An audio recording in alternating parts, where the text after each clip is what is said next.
We are gonna get started in just a few minutes as we give people a minute to enter the room.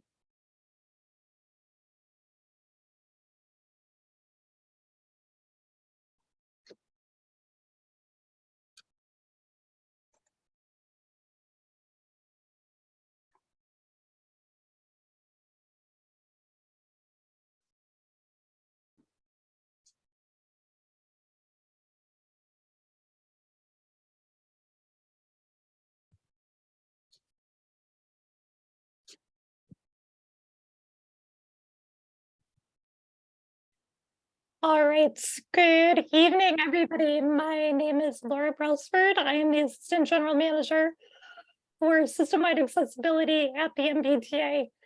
Thank you so much for joining us tonight as we talk about accessibility at the T, specifically an update on the T's progress towards compliance with the Daniels-Finegold Accessibility Settlement Agreements.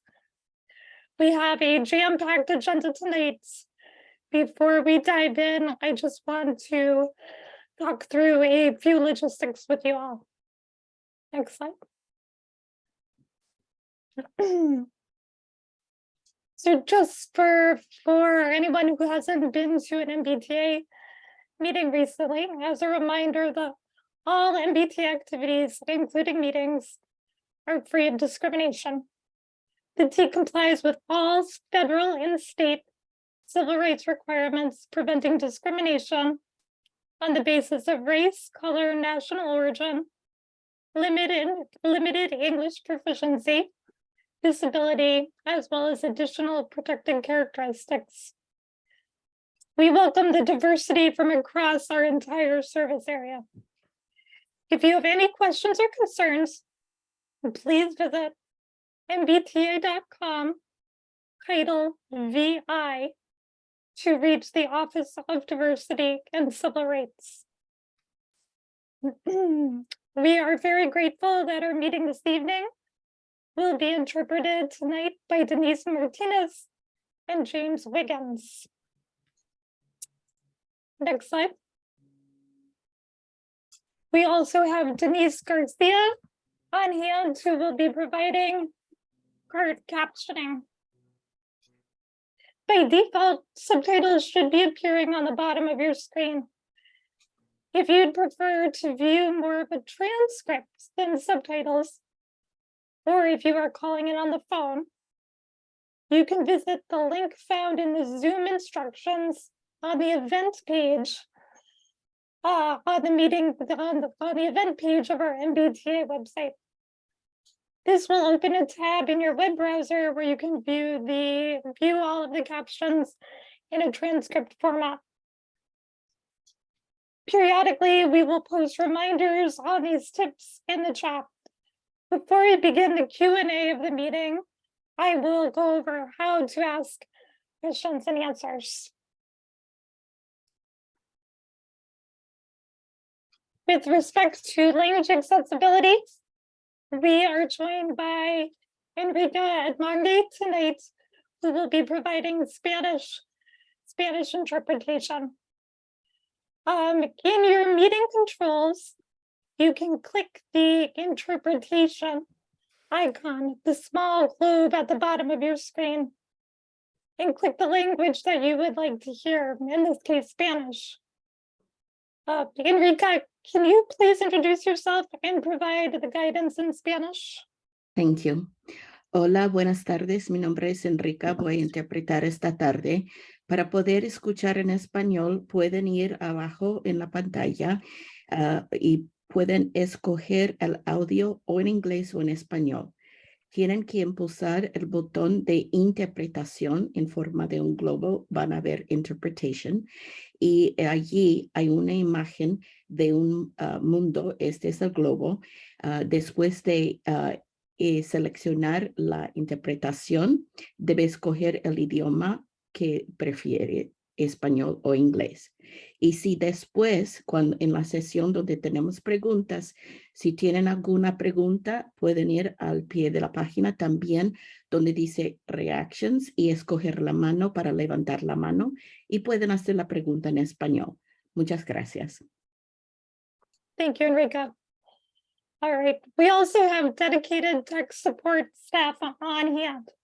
So if at any point during the meeting you're having technical questions about Zoom or the accessibility features that we just reviewed, please use the chat feature to reach our tech support team.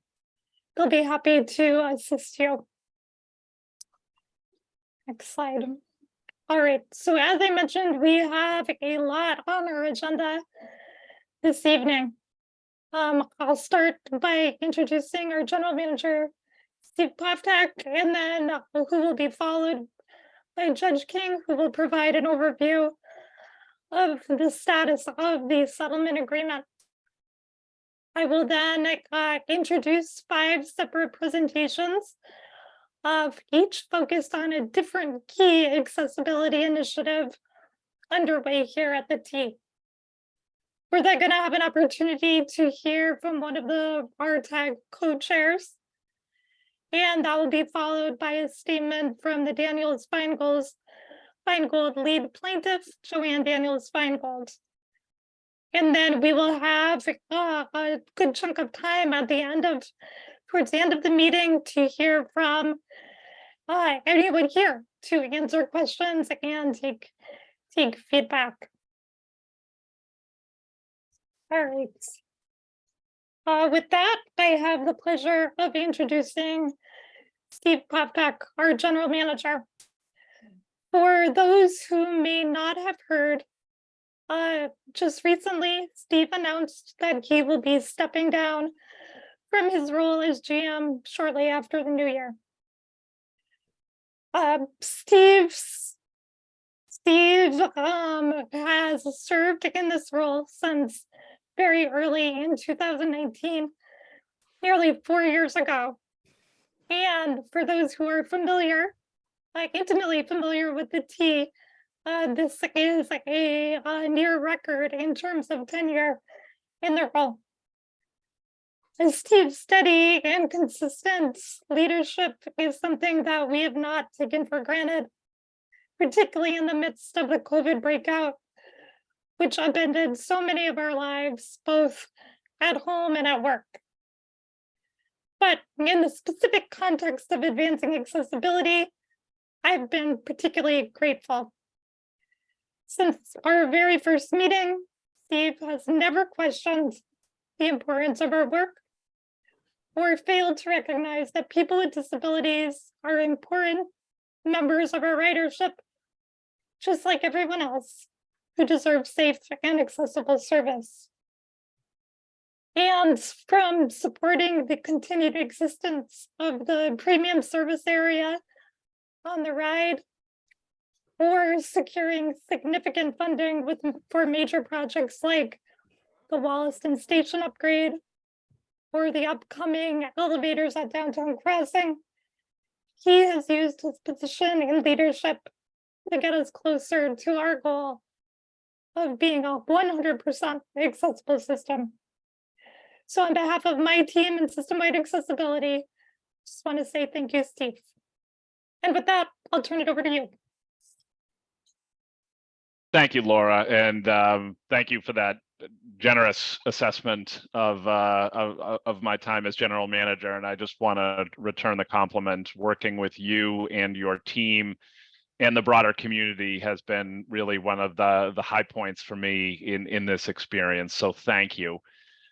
I do want to welcome everyone to tonight's meeting. It's a little hard to believe 6 months has passed, but here we are since our last update, and a lot has gone on during that time. And if you'll indulge me, I'll recap a little bit. As many of you know, over the summer, we underwent a safety management inspection by the FTA. The FTA issued several findings related to safety, and those findings highlighted the need to correct some critical issues, particularly around staffing shortages and deferred maintenance. And I want to assure you that we have been hard at work throughout the summer and into the fall, establishing teams to develop corrective action plans to address these concerns and to continue to strengthen the MBTA's safety culture. We've actually created an entirely new department, the Quality Compliance and Oversight Office, in order to increase our capacity to address the corrective actions that we've identified and that the FTA has approved for us to undertake. I'm grateful for the leadership of Katie Cho, who's going to be coordinating the efforts of what we are now calling the QCO office, Quality Compliance and Oversight. One example of the way that we are prioritizing safety as we go forward is the surge that was held at the end of August and the beginning of September that allowed us 30 days of full access to the Orange Line and allowed us to get a lot of much needed work done. Based on that experience, we are planning future diversions, unlikely to do one of that size and scope, but nevertheless, using it as a tactic is something that we are planning for the upcoming year. I think it's important, particularly for this audience, to know I'm very appreciative of everyone who took the time to share their experience regarding accessibility with the Orange Line shuttles. We learned a great deal from that feedback, and it is going to allow us to do a better job of managing future diversions and managing how our vendors serve all of our customers. Other thing I want to highlight, this upcoming Monday, we will be opening the Medford branch of the Green Line extension. We'll be opening the final 5 stations, and this is a wonderful moment for the MBTA, and we invite you to join us. If you're truly motivated, you can get up. First train's going to roll about 5 a.m., but we invite you to come out at any point during the day and take a ride on the new Green Line extension and take a look at the 5 new fully accessible stations.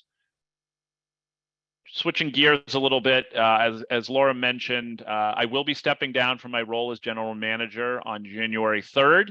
I started on January 1st, 2019, so I'll manage to get 4 years, 2 days in. I lag. Dan Grabowskis is the record holder in the modern era. He served for 4 years and 4 months, but it has been a wonderful experience to be general manager and really a privilege to steward this public trust for that period of time. I joined the Fiscal Management Control Board in 2015, and then obviously became general manager in 2019. And the expansion and improvement of the MBTA's accessibility is one of the things that I take great pride in.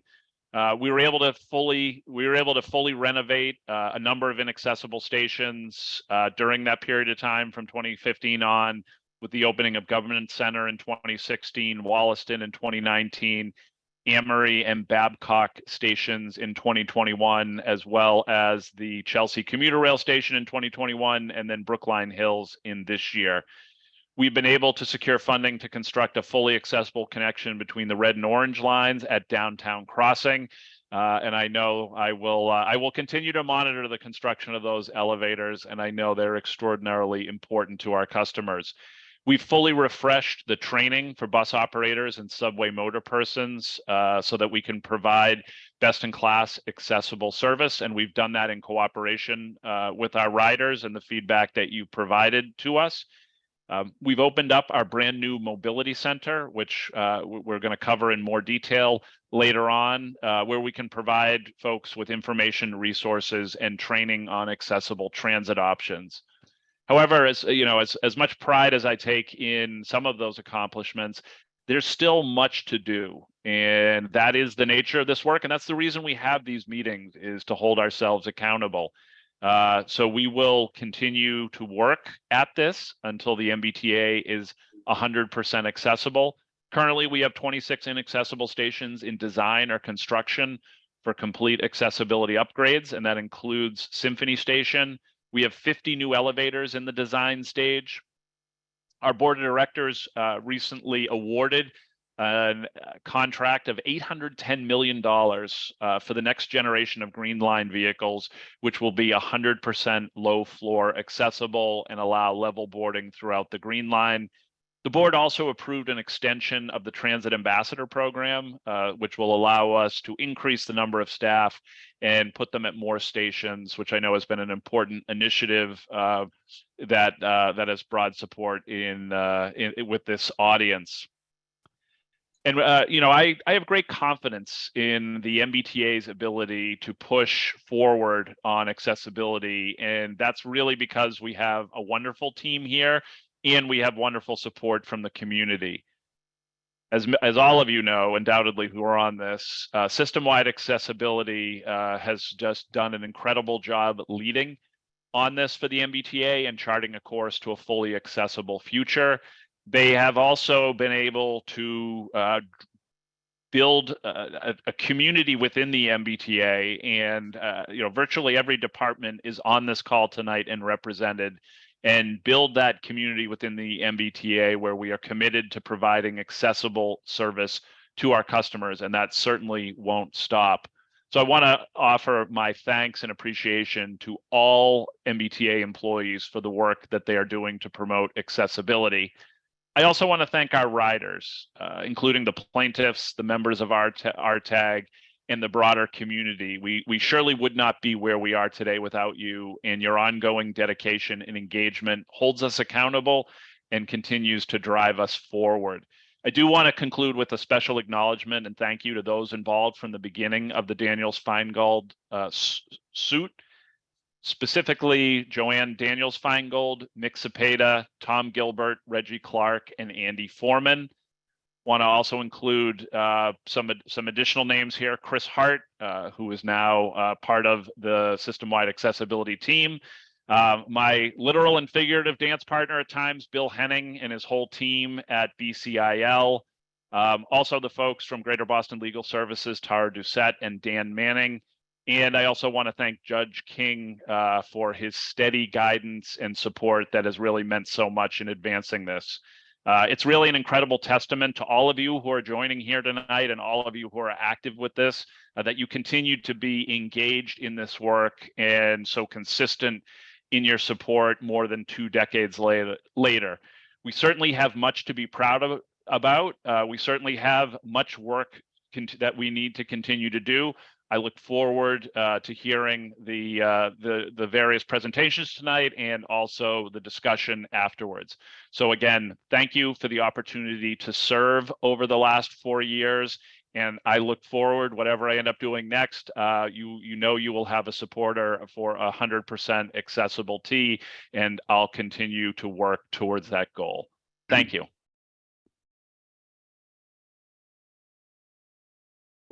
All right, Steve, thank you so much. Up next, I am going to turn things over to Judge King, who will deliver his semi-annual report on the status of the settlement agreement. Judge? All right, good afternoon, everyone. Before I give my report, I would like to just take a moment to thank General Manager Steve Poftak for all the things he has done over the past 4 years in his role as General Manager to keep the MBTA on course in its goal to make the system 100% accessible. The last few years have been a very rough period for the T, obviously, and for its employees and customers. The General Manager took over a system 4 years ago, plagued by the consequences of generations of underfunding. On top of that, he had to deal with the COVID-19 crisis, working with a system where the employees did not have the luxury of working remotely. If that wasn't enough, the expected rescue of the new red and orange line cars from China never materialized on time, leaving 50-year-old decrepit cars still in service, with the T doing its best to keep them running despite the age of the units. But despite all these impediments, under his leadership, thanks to his unwavering commitment, we have seen numerous improvements in accessibility over the past 4 years. So I'd just like to thank him for all of his dedication to the goals of this settlement agreement over the past 4 years. Now I would like to turn to my report. For those of you who have not attended one of these semi-annual public meetings before, let me just briefly explain my role and the purpose of the meetings. As part of the 2006 settlement agreement, I was appointed in 2007 by the Federal District Court to be the independent monitor to oversee compliance with the settlement agreement. The agreement obligated the MBTA to make over 200 changes to the system to improve accessibility.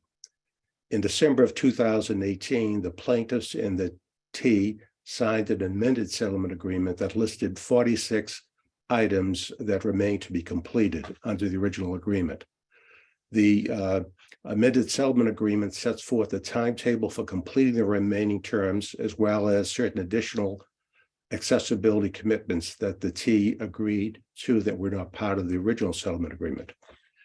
Since the amended settlement agreement was signed, the MBTA has complied with 34 of those 46 terms, while leaving 12 terms to be completed. While some of the terms, once completed, require no further action on part of the T, other terms were placed into a category that requires ongoing compliance. And in my role, I continue to monitor the T to make sure that those terms that are in the compliant category remain compliant. I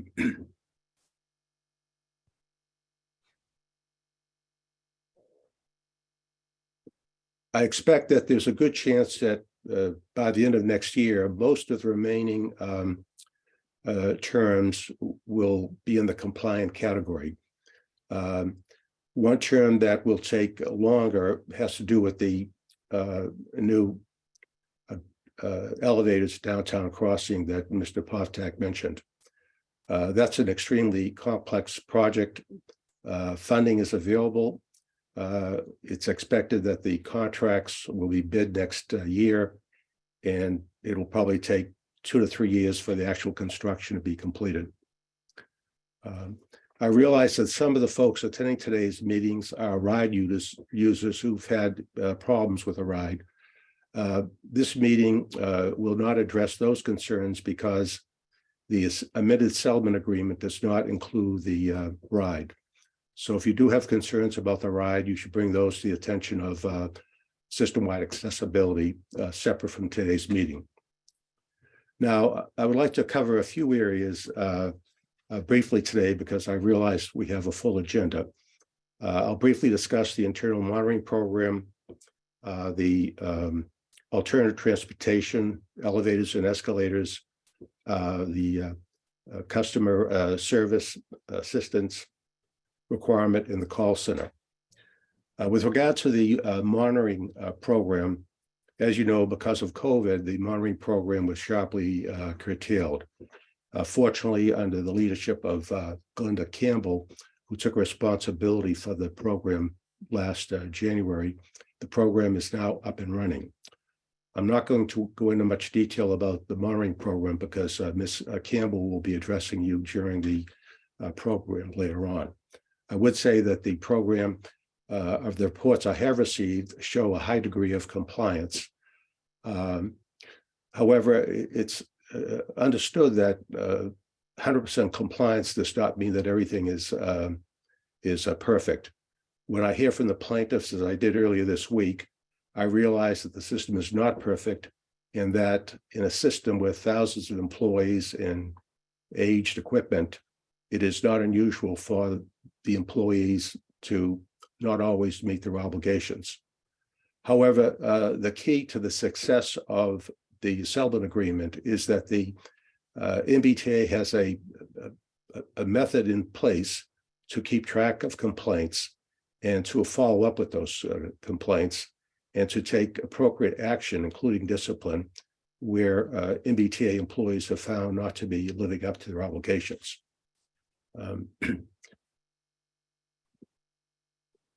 The T now is a good system in place to keep track of complaints and to conduct prompt investigations and to impose discipline where appropriate. And they've continued to do that. System-wide accessibility, can now monitor the T's performance in following up on the complaints. And in recent years, there has been significant improvement in this area. The internal monitoring program, however, can only do so much because of the size of the program compared to the many thousands of bus and train trips taken every day. So it's very important that you report any problems that come to your attention. If you experience an accessibility related problem, please call the number 617-222-3200 or email Laura.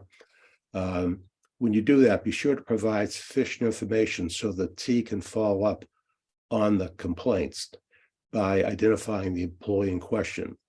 So be sure to include the bus route, the time that the problem occurred, the employee number, if you can get that, and the bus number or train number. There are now cameras throughout the system, so if sufficient information is provided concerning an incident, the video can be viewed so that it can be determined whether the employee faulty policy, so that we don't have a he said, she said situation as we did in the past. Years ago, when there were no cameras, you'd have the customer saying one thing and a bus driver saying another thing. It was very difficult to determine what really happened.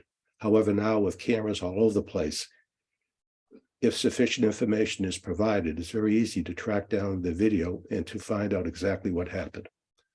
The plaintiffs continue to bring to my attention problems that they encounter. For example, they recently complained about missing bus signs. I followed up on this and I learned that over the past year, there were 300 bus signs that were reported as being missing. I also learned that sometimes the T can replace those within a few weeks. Other times it can take 9 months, perhaps longer.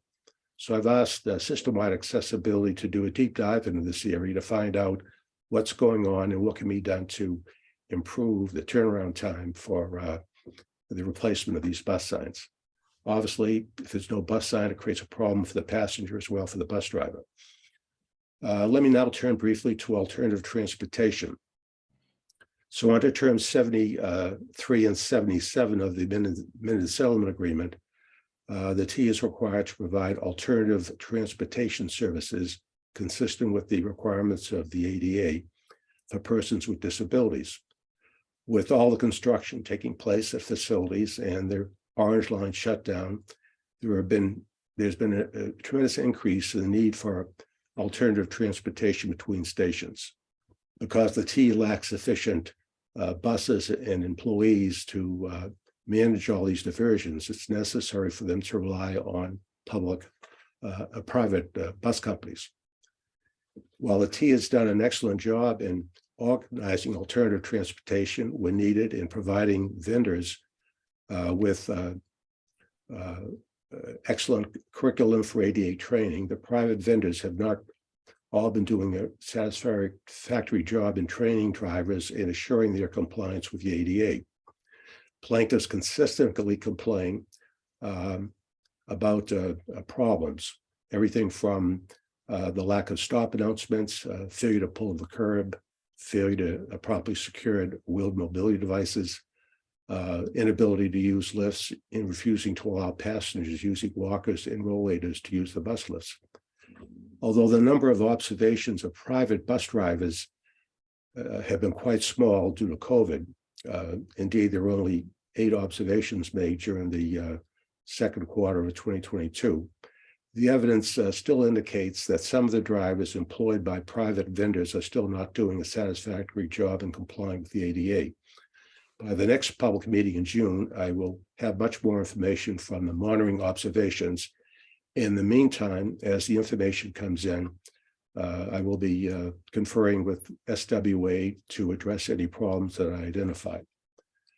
Now, turning to elevators and escalators. In the past few years, I've had very little to say about elevators and escalators because the uptime has been, better than 99%. However, in my June report, I mentioned my concern that there has been a recent decrease in the uptime of elevators and escalators. Specifically, during fiscal year 2021, elevator time was up at 99.5% of the time. However, by fiscal year 2022, it had decreased to 98.5%. While a 1% decline may not seem like much, it can have a huge impact on the ability of persons with disabilities to use the system, especially in stations with only one elevator if the elevator is out of service. Likewise, the uptime for escalators has decreased, with 3 elevators out of service for many months with no known date when they will be back in service. After the first of the year, SWA plans on doing a deep dive into the reasons for the decrease in uptime for the elevators and escalators, and hope to come up with a plan to increase the amount of uptime. Now, under the amended settlement agreement, the MBTA is obligated to develop a system-wide elevator and escalator replacement plan. The MBTA has hired consultants to develop a fiscally unconstrained 20-year vertical transportation plan. The consultants have now completed their evaluation and will issue a capital planning report, which will include improvements the MBTA can consider, including suggestions to expedite construction of new elevators and escalators. This capital plan will set the basis of the MBTA's vertical transportation strategy for the next 20 years. It will be completed early next year. I expect to be able to give you an update on this at our June meeting. Let me now turn to customer service assistance. And I'm only going to spend a little bit of time on this because I know there's a presentation later on this subject. I was pleased to learn that the board has provided the funding to increase significantly the Transit Ambassador program, so there'll be far greater coverage at all the stations during hours of operation. I'm hoping that by the next time I report, the plan will be in place for hiring those additional personnel so that I can find that the T has finally reached its obligations with regard to complying with its obligations concerning station coverage.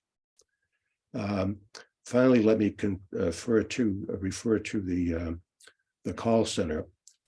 This has been an ongoing problem. There has been considerable dissatisfaction with the call center since it was outsourced nearly to a private vendor nearly 6 years ago. The contract with the current vendor, Accessibility Technologies, expires, I believe, next year. The vendors have experienced high employee turnovers, which make it difficult for inexperienced employees to master the complexity of the system and the reporting requirements. This was not a problem we had when the program was in-house. When the MBTA's new management comes in next year, I will be recommending that the call center be brought back in-house because it's clear that the outsourcing has not been successful. Before I turn the program back over to Laura Brailsford, I would like to take a moment to thank Dan Manning for all that he has done over the past 2 decades to make the MBTA accessible. After a 51-year career at Greater Boston Legal Services, Dan will be retiring at the end of the year, ending his formal involvement in the case. Over his distinguished career providing legal services to persons of limited financial resources, he has made life better for many thousands of his clients. In addition to representing individuals, he has been lead counsel in a number of class action cases that have benefited many people in addition to the named plaintiffs in the cases. The class action that brings us all here today is an example of his work. What a proud legacy it leaves to our community with all that he has and the plaintiffs have accomplished for persons with disabilities. I can think of no other class action where the attorneys and the plaintiffs have stayed so involved in the case for so many years after an agreement has been reached. Dan, we thank you, wish you all the best in what lies ahead in your future. With that, I'd like to turn the program over to Laura for her remarks and to introduce the next speaker. Judge, thank you so much. All right, let's get the slides back up on the screen. All right, this next segment of the meeting will focus on updates regarding 5 key accessibility initiatives underway here at the MBTA. Before I introduce the first presenters, next slide, please.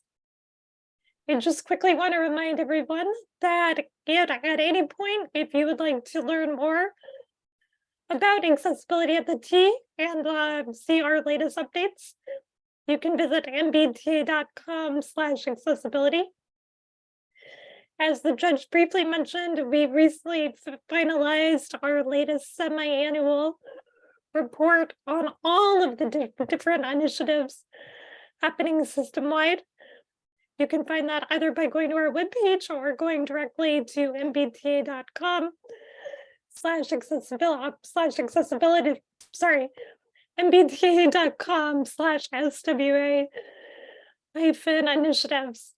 And you'll see a link to the report in the chat as well.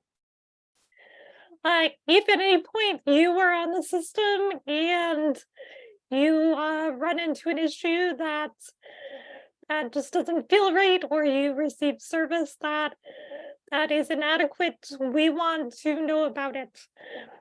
If you have any questions, complaints, or accommodations, please let us know by either calling our main complaint center at 617-222-3200, and that's 711 for those using Relay, or go to mbta.com and click on the support link, which will take you to an online form you can complete, or simply tweet at us by tweeting at MBTA. As the judge mentioned, just a reminder that RTAG, our Riders Transportation Access Group, will be meeting next Thursday, the 15th at 5:30.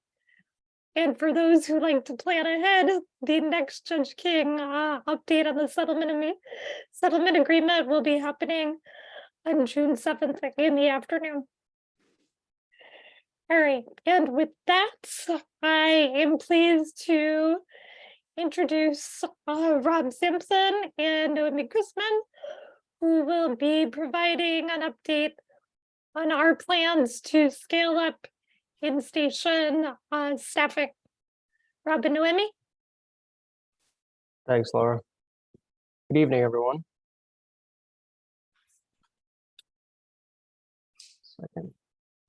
So at our stations, transit ambassadors are predominantly responsible for providing customer assistance. Just as a reminder, CSAs, subway inspectors, and platform attendants are also responsible for assisting customers, which is not as regularly as ambassadors. The type of assistance transit ambassadors provide includes the honoring of all reasonable accommodation requests for assistance, such as with mobile bridge plate deployments, sighted guide or orientation assistance, locating platforms, elevators, or exits, navigating through large crowds, as well as providing access to restrooms. And on this slide here is a picture showing a transit ambassador standing in front of a set of fare gates at Maverick Station. Ambassadors are also tasked with additional duties that aim to ensure stations remain accessible at all times. These duties include removing or reporting obstructions to paths of travel, elevators, accessible fare gates, reporting tripping hazards, checking elevators for operability and cleanliness, checking automatic door openers to ensure they're functioning properly, and providing support during service diversions. On this slide, there are two pictures, one showing a woman using a power wheelchair as she exits a blue line train on a bridge plate, and an orange line elevator in the Ruggles station lobby.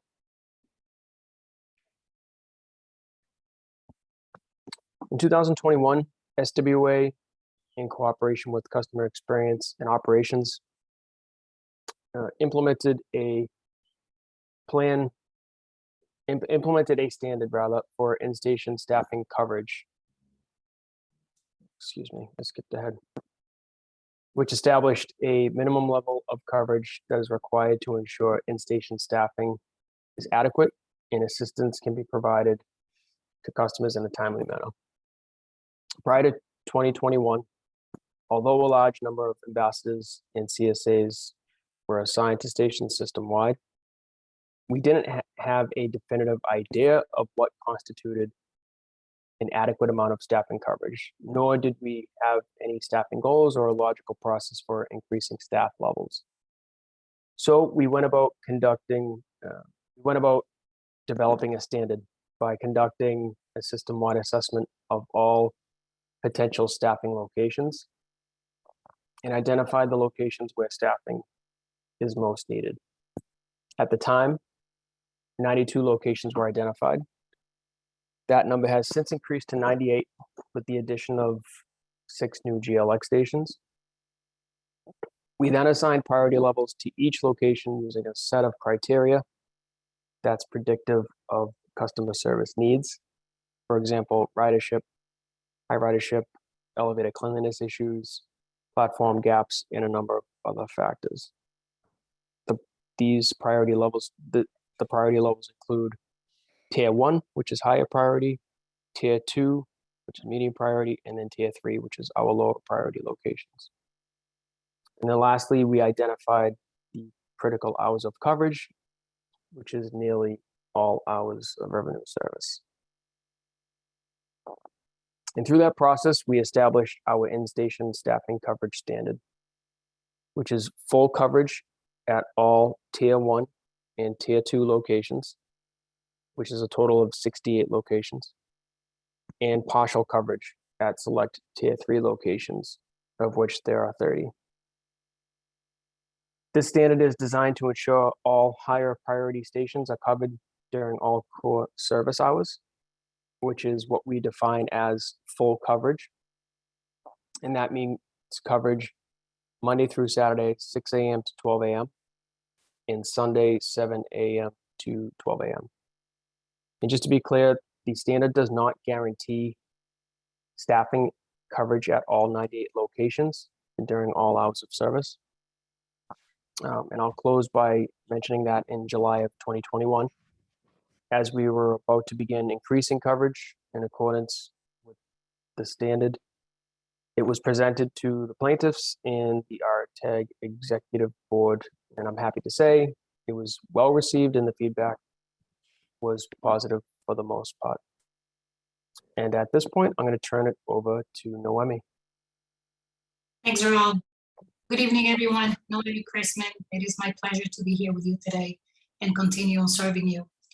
So our current in-station staffing level, today we have Transit Ambassador providing coverage at 71 location during most weekday and weekend days.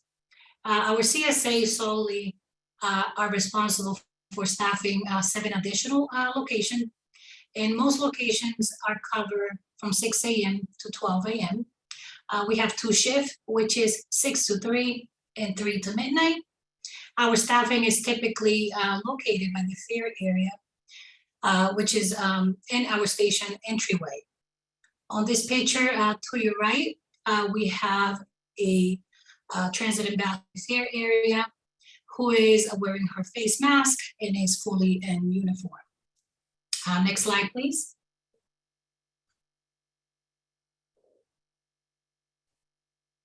Now, to go over a little bit about the new contract, we have a transit ambassador. The original contract with Block by Block expired this past summer.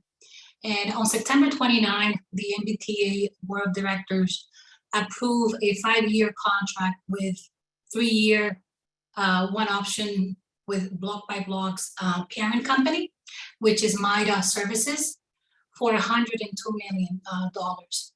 A couple of the highlights of our new contract is we have required to do a scale up of additional staffing of the under the contract terms. This has enabled the MBTA to increase staffing level in this fall and allows for additional increases on an annual basis to conform with staffing standard and potentially expand staffing to even more stations. Next slide, please. Now, in addition, we have hired human resources personnel to support with our hiring to make sure we are meeting our hiring needs. Also, part of the requirements is for all existing staff to attend a newly revised accessibility training. We have also increased our supervisory staff from 15 supervisor up to 27, all full-timers. We also have hired a new deputy director to manage the day-to-day operations oversight of the program. Now, having the 15, having increased the supervisory staff, this has increased transit ambassador oversight, and it also has enhanced our ability to respond to emergency as needed. Now, with regards to our service level agreement, we continue to enforce with financial penalties for violation of the contract requirement.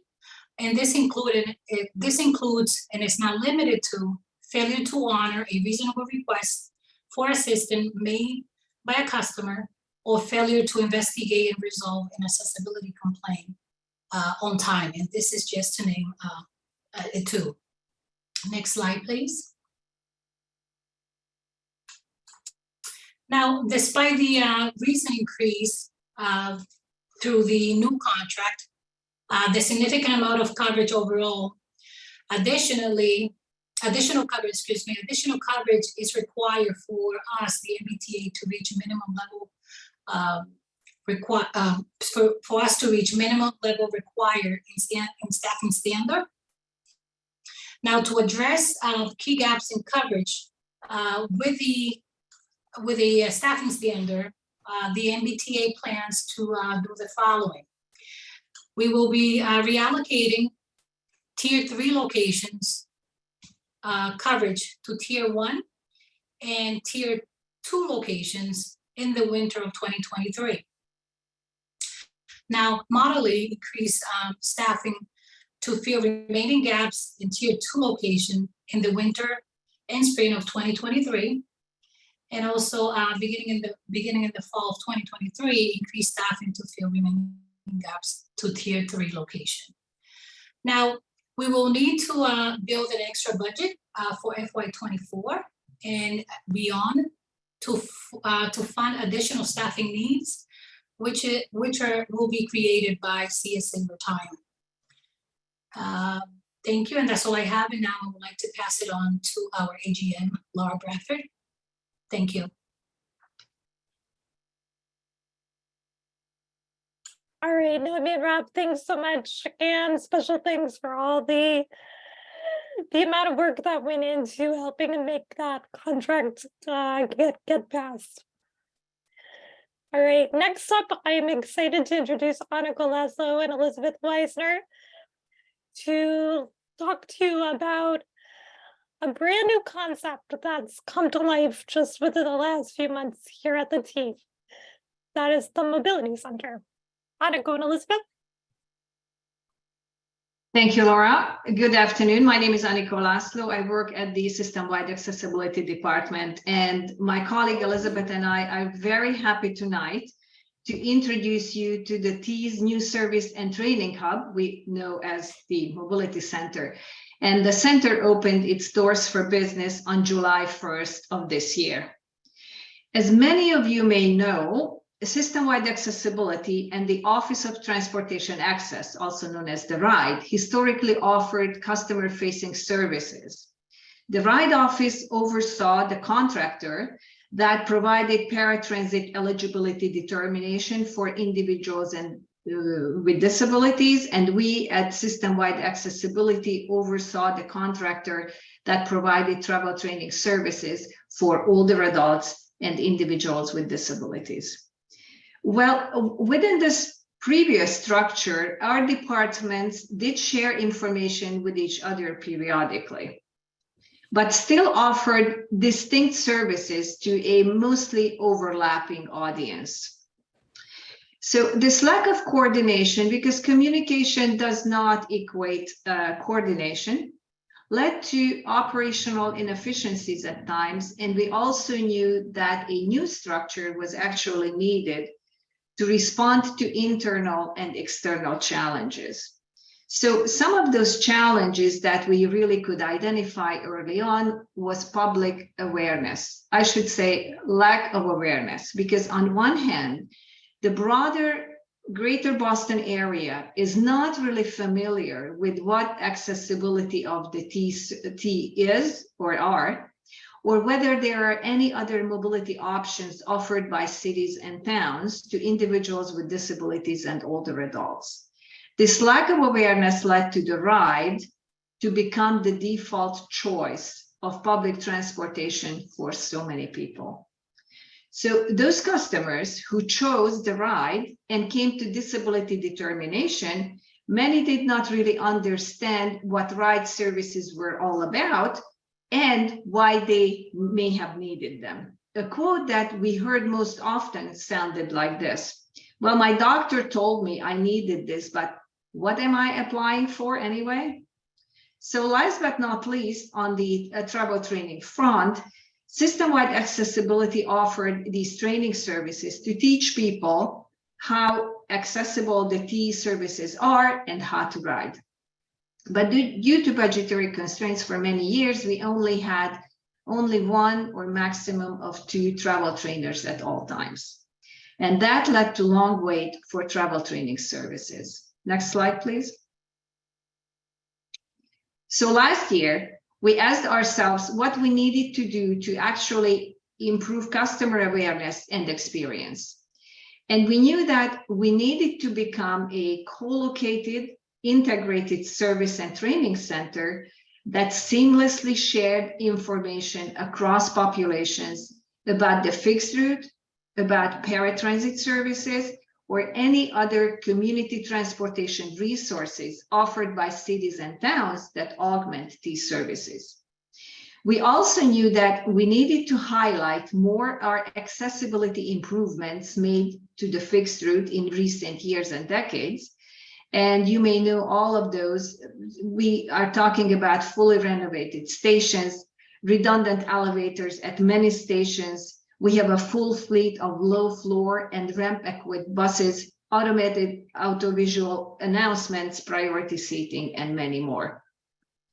Because the key to more knowledgeable riders is education and training, we needed to expand our outreach and information dissemination activities to organizations in underserved communities. So our plan, and we already started this process, to offer these training opportunities to individuals as well as community organizations.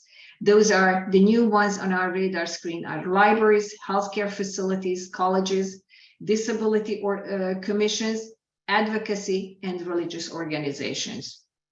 And the final point on this slide is, because technology changes so very fast, we felt that we also needed to train our customers on an ever-increasing set of technology tools. Those include how to plan a trip on a cell phone, how to check the real-time arrival of a bus, or how to apply for a reduced fare card online. Next slide, please. So after many months of discussions and hard work by a large team of people at the T, we came up with the pillars of this new mobility center. And we hope that as you interact with the center, you will recognize these pillars during your experience. So what are the pillars? What are those pillars? We built in as a one-stop. So the center is a one-stop shop for easy access to information and services, regardless how our customers interact with the center, whether it's by phone, whether it's via the internet, or coming in person. Secondly, we created a singular customer intake process where our navigators try to understand each individual customer's journey, not just respond to a single ride need. Thirdly, the center offers now a lot of mobility choices and options to choose from. And through education and training, we strive to empower our customers to make decisions that are actually right for them. Fourthly, the center's key focus is community relationship building in underserved cities and towns, as I mentioned it on my previous slide. And finally, the center strives to pilot innovative services and will measure impact of those solutions for continuous improvement. And with that, I would like to turn it over to Elizabeth. Thank you, Aniko. Next, oh, great. So we worked on this RFP as a team collaborating last year and ran a procurement in late 2021 and awarded a vendor the contract by the end of the year. From January to June, we spent a ton of time mobilizing, and then within the last 6 months, we have been partnering with MTM on steadily ramping up all of the services that are offered at the Mobility Center. And there's an image on the screen of 2 people at the front desk of the Mobility Center office. Next slide, please. So currently the Mobility Center offers a wide variety of accessibility offerings. So the goal is really, like Aniko said, to offer a ton of information about each and then support customers in determining what is most appropriate to them, whether it's one service or many. So right now what we have is the ride eligibility process, travel training, which has a few different formats, including a custom one-on-one training on the modes and the locations of a customer's choice, and also a group-based broader overview of taking public transit generally. We have trip planning assistance, which we provide with the particular lens of accessibility. We support customers in applying for reduced fare passes. And again, like Aniko said, we have this newer offering that we're calling technology training, which is really one-on-one support with customers on whatever kind of ad hoc technology support they need, whether that is downloading an app and learning how to navigate with like the transit app, navigating an online schedule, signing up for and using TNCs, and so on. Next slide, please. And in thinking about how customers might mix and match these services, we created a few personas. We kept these in mind while designing the original RFP for the center, and we continue to return to them. But I think for this presentation, I think they help illustrate what we're trying to achieve here. So we have on our screen person 1, who is a frequent fixed route user and are pretty confident on the fixed route, but they know that things have changed recently and they would like to learn the latest about the T's accessibility developments. They come to the Mobility Center, they get some trip planning assistance for a few new routes that they haven't taken on their own yet. They get training on the transit app, and they also learn about the new digital displays that show elevator outage information in our stations. We have person 2, who is a longtime ride user and needs to recertify their eligibility. So they come in for their eligibility interview. And while they're there, they also learn more about recent developments on the T and decide to sign up for a reduced fare pass as well. Person 3 recently became disabled and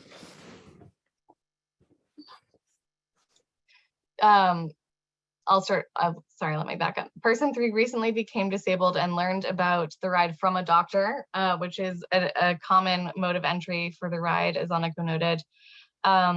They come into the Mobility Center to learn more about the ride and decide in learning about all of the services in that context that perhaps travel training is more interesting for now, but they might come back and apply for the ride in the future. And person 4 is brand new to public transit overall, wants to know their options and would like to do so in a setting that is not intimidating. And so they come into the Mobility Center, learn about all of the options, and then ultimately decide to pursue ride eligibility. So it's clear that from these personas and from the menu on the slide above that there are a ton of different entry points that one might come into the Mobility Center from. And there are a ton of different journeys that one might have going through the center. And really, we want the Mobility Center to be able to accommodate all of those. Next slide, please. And if you'd like to learn more, we welcome you to reach out or pay us a visit. Our contact information is, well, we have our phone number, which is 617-337-2727. Our website has a bit more information on what's available at mbta.com/mobility center. And our office is at 1000 Mass Ave in Boston. I will pass it back to Laura. All right, Elizabeth and Aniko, thank you so much. So as you just heard, one service that's offered at the new mobility center is assistance in signing up for reduced fare trolley cards. And our next presenter, Emily Balkan, is going to tell you about a very exciting development regarding just that. Specifically, the ability to now apply online. This applies whether you are at the mobility center or whether you're just in your own living room. So Emily, I will turn it over to you to share more. Thank you, Laura, and thank you everyone for joining us tonight. Next slide, please. So I'd like to introduce you first to the 4 different types of reduced fare media that we have at the MBTA. We have images on this slide show the different Charlie cards for each program and how they appear. The senior program is first. That is for people who are 65 years old and older, can apply to that. We have the transportation access pass for people with disabilities. And then the blind access pass for people who are blind or have low vision. And last but not least, the youth pass, which is for low income youth between the ages of 12 and 25. All of these programs allow you to ride. So the blind access card lets you ride the T for free, any of our system. And the senior TAP and youth pass programs let you ride at 50% reduced one-way fares, $10 7-day link passes, and $30 for a monthly link pass. Next slide. So as we mentioned in the last presentation, you can apply in person and get in-person support at the Mobility Center. In addition to that, you can do that at the Charlie Card store, which is located in downtown Crossing. If you are looking for in-person support for Youth Pass, please check out mbta.com. We have information about which participating cities or towns have in-person options for you. If you prefer to apply online, and that can be done from the comfort of your home on a desktop computer, on a mobile device like a cell phone or a tablet, we have links directly on the screen listed here for each program, or you can find more information about what's required in these programs on our mbta.com website. Next slide. Before you even begin an application, we let you choose your language. It's really important to us that we are supporting folks who speak languages other than English. So if you were to pick Spanish, Portuguese, or Chinese, not only will the whole application translate into those languages, but all the follow-up communications that you get if you provide an email address will be in the language you choose.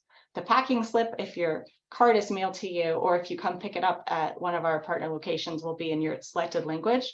Make sure everyone is getting the information that they need throughout this whole process. Next slide.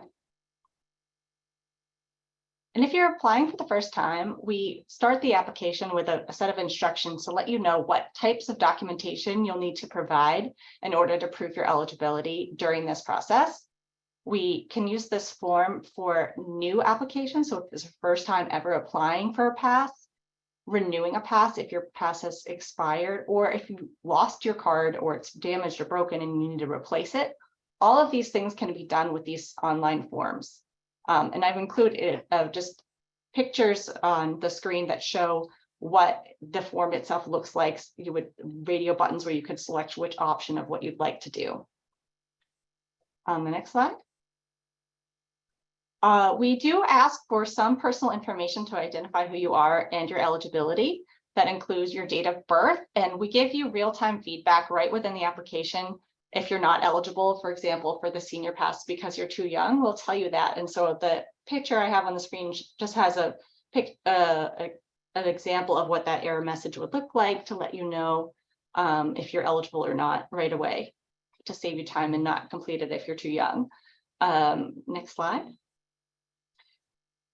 We do ask you to upload a photo ID, and that's to prove that you are who you say you are online. And you can do that using a blue select files button. Will let you on a mobile device pick anything that you have saved to your phone, or use your camera and take over the camera on your phone and allow you to take a picture right then and there. On a desktop, you could just select the files that you have saved to your computer through using this button, or drag and drop into that location, and it'll upload it into your application for you. You only need to upload the front of your card. And then in the picture example I have here of the screen in the application, we have an example Massachusetts ID driver's license to let people know this is the type of documentation that we're looking for. Next slide. We also ask you to upload a photo of yourself. These are used for fraud purposes to make sure that someone else isn't using your pass. We keep that on file. We have specific requirements of how that photo should work to make sure that we can meet our requirements. So we have example photos that we show on the screen that help you understand that it needs to have glasses without glare, for example, or you can't be wearing a hat or have a busy background.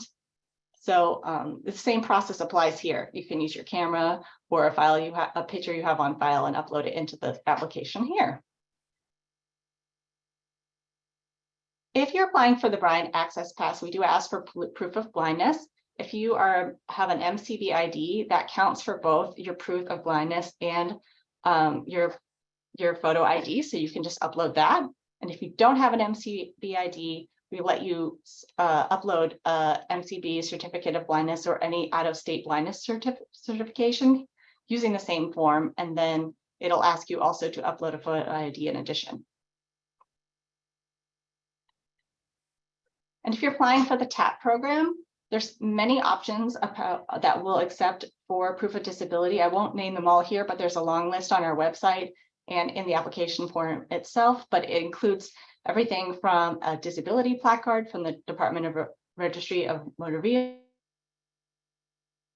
Vehicles to a Department of Mental Health signed verification letter, or you can enter your ride ID if you're a member of that program. And last but not least, you can download and print out a healthcare professional certification form that you would bring to your doctor or healthcare provider who would certify that you are in fact qualified. And then you could take a picture of that and upload it directly into the form here also. So 3 ways that you can prove that your eligibility here within the application itself. Next slide, please.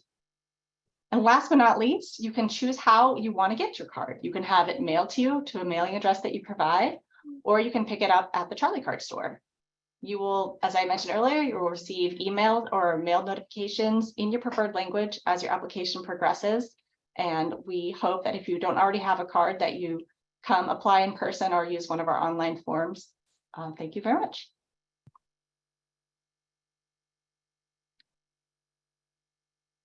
All right, Emily, thanks so much. All right, next up is Catherine Quigley, who's going to provide an update on our efforts to publish a set of design guidelines specific to accessibility. Catherine. Thank you, Laura. Next slide.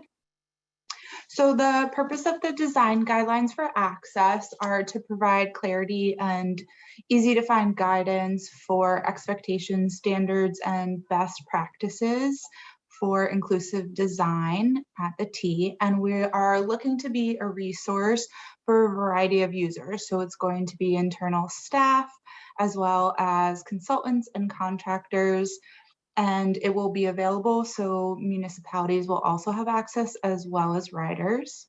Next slide.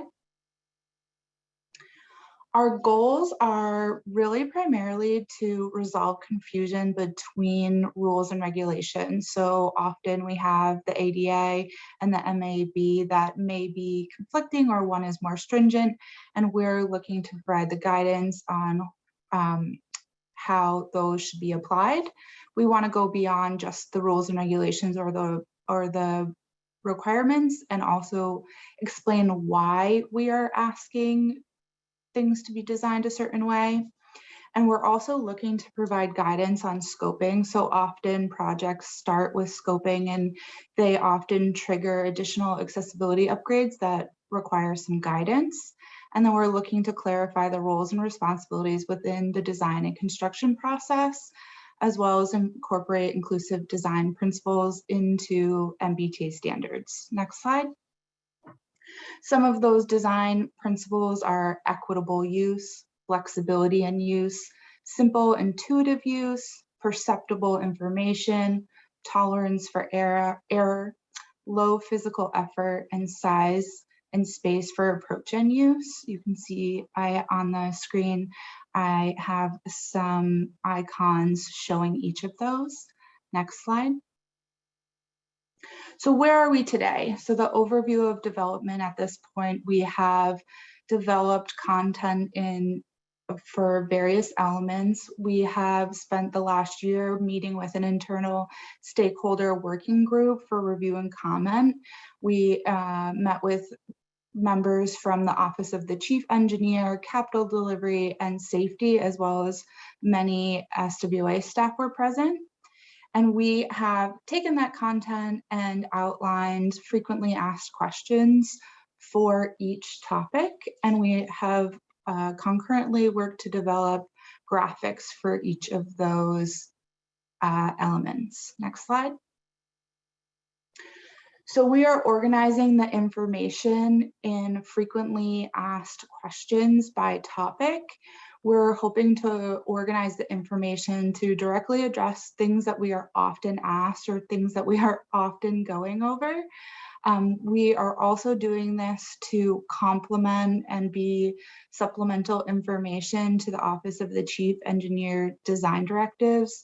There are many design directives that have already been established. On the screen, I have a screenshot of a couple of the design directives, and I also have a sample screenshot of the cover of a sample draft from accessible parking and a slide from the questions.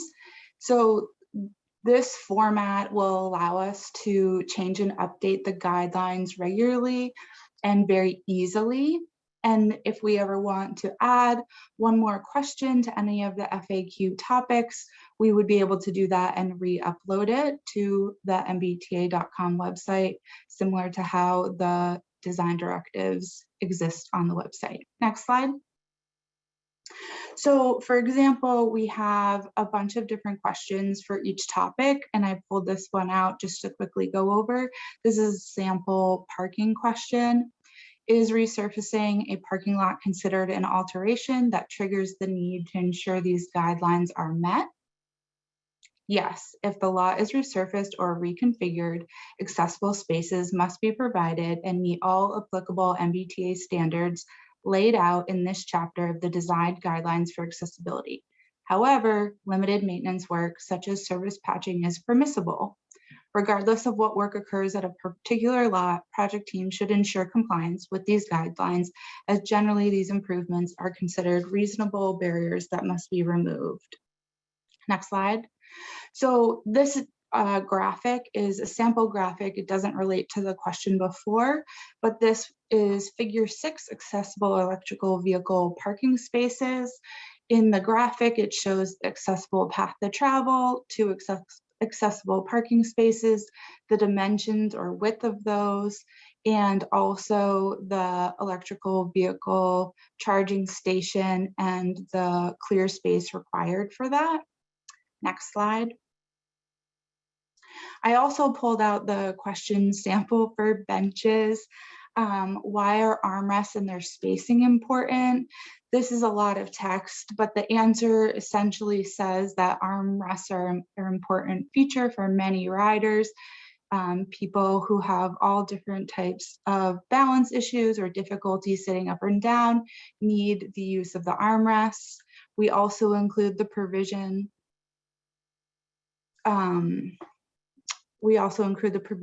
to have the intermediate armrest in particular, and the spacing is 28 inches from the end of the bench. Next slide. So this graphic does relate to that question, and this shows 2 users on a bench.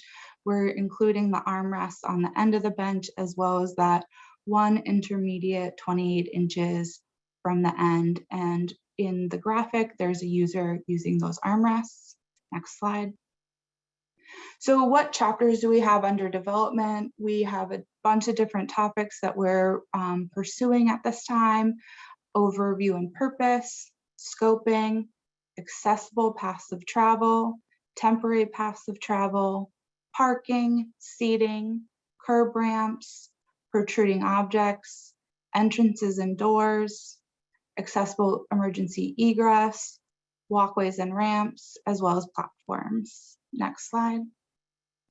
And then what are next steps? What's coming soon? We're in the process of finalizing our revisions to a number of, we call them chapters, but topics.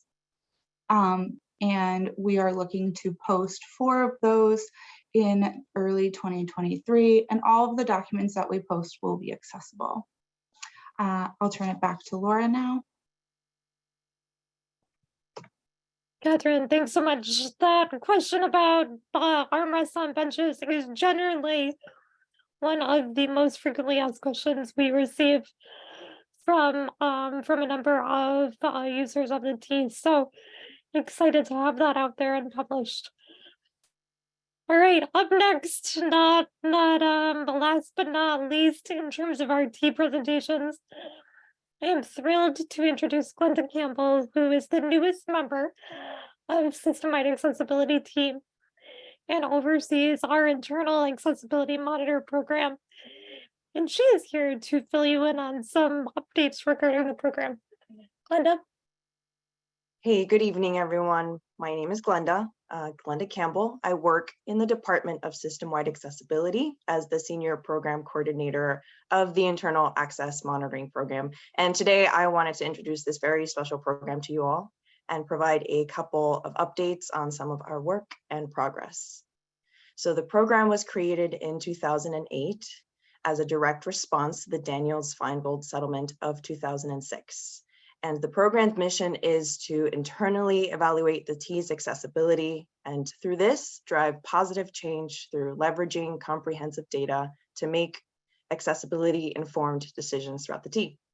The image on the right shows a user with a wheeled mobility device boarding a green line trolley with the assistance of an inspector. Next slide. So we achieved this goal through a secret shopper program composed of trained individuals who ride the system in pairs. And our monitors are divided into 2 categories. There is a tester monitor, who is a person with a disability that tests the system.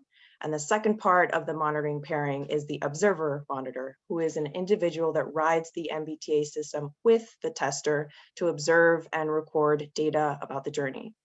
So typically our monitors will work 6 days a week, testing and traveling through various MBTA transit systems and documenting their observations back to the department in real time. They are individuals who receive training based on a whole host of federal and state regulations, the ADA, as well as the MBTA's own internal accessibility policies and procedures. They are trained to document their experiences in an objective and fact-based manner. And this is exactly what makes a monitor very different from a regular customer. So the T systems they are assigned to test take into consideration a couple of different things like peak hours, high ridership routes, trends taken from customer complaints, among many, many, many other factors. And these T systems include buses, which service communities in the greater Boston areas like Roxbury, Dorchester, Watertown, Chelsea, light rail, heavy rail subway lines like the Green Line, Orange Line, the Blue Line, commuter rail, ferry, and as well contracted bus shuttle services. And on board these systems, they're assessing a lot of different accessibility features, things like signage, mobility, device securements, reasonable request fulfillments, operator behavior, internal, external stop announcements, equipment functionality, and a lot of other accessibility features. They collect a lot of data from their trips. So in turn, all accessibility related rule violations they report or find are investigated by area supervisors, which may result in MBTA employees receiving appropriate discipline and or training. So maybe around 1,500 trips are conducted in a year on all modes of transits offered by the T, except for the ride. Next slide. So next, I'd like to share some of the documented progress to date, and the chart below is divided into MBTA bus service provided in 2005 versus service provided in 2022, the most up-to-date data. It is broken down into a couple of accessibility issues. So the first is operator denies service to customer with disability. In 2005, this occurred 11% of the time versus 1.2% in 2022. The second is customer with disability unable to board due to broken lift or ramp occurred in 2005, 19% of the time versus 0.3% in 2022. Operator refuses to use kneeler or lower the bus. In 2005, this happened at a rate of 11% of the time. And in 2022, we reported no incidents of an operator refusing to use a kneeler or lower the bus. In 2005, destination signage missing was reported 15% of the time versus 4% of the time in 2022. And finally, wheeled mobility devices not being properly secured was reported 91% of the time in 2005 versus 16% in 2022. So this chart is just a tip of the iceberg on some of the accessibility related data documented by the monitoring program. Next slide. So in 2020, as a result of the COVID-19 outbreak, the program was put on pause in order to keep our monitors safe. During this time as well, I was beginning my transition into managing the program after having previously been an observer monitor myself for about 3 years. So with the transition into a management role and the program being on pause, it wasn't until the summer of 2021 when monitoring was resumed back again, but drastically scaled back during the process. And previous to the pandemic in my time, SWA was already noticing certain trends in the T related to accessibility non-compliance. So when we restarted the program, we decided to focus particularly on two of the most apparent trends. The first one being red line stop announcements, and second, contracted bus services. So the picture on the right-hand side of this slide is an image of a crowd of customers waiting to board a 32 bus at the Forest Hills station. Next slide. As I mentioned before, compared to the other 3 subway lines, we were beginning to notice a higher trend in unreliable stop announcements on board red line trains. And red line data from 2019 revealed that stop announcements were reported missing 10% of the time, and that 13% of stop announcements that were heard were difficult to understand. And this could be either due to low volume, sound distortion, or other factors. And this data pushed us to focus our monitoring efforts to try and dig a little deeper, figure out what's going on. So we shared this monitoring data gathered from stop announcements with Red Line Transportation and Red Line Maintenance team by establishing regular working group meetings. And in tracking this data carefully, we were able to ID a couple of trends that affected stop announcements. Largely, it was equipment. There, we found a lot of broken goosenecks, speakers, and microphones, which when we brought to maintenance's attention, were later replaced and or repaired. And since 2019, we have seen improvements in red line stop announcements. The most recent data we have from Q3 2022 shows that 4% of stop announcements were reported missing, and that 7% were reported as difficult to understand. Next slide.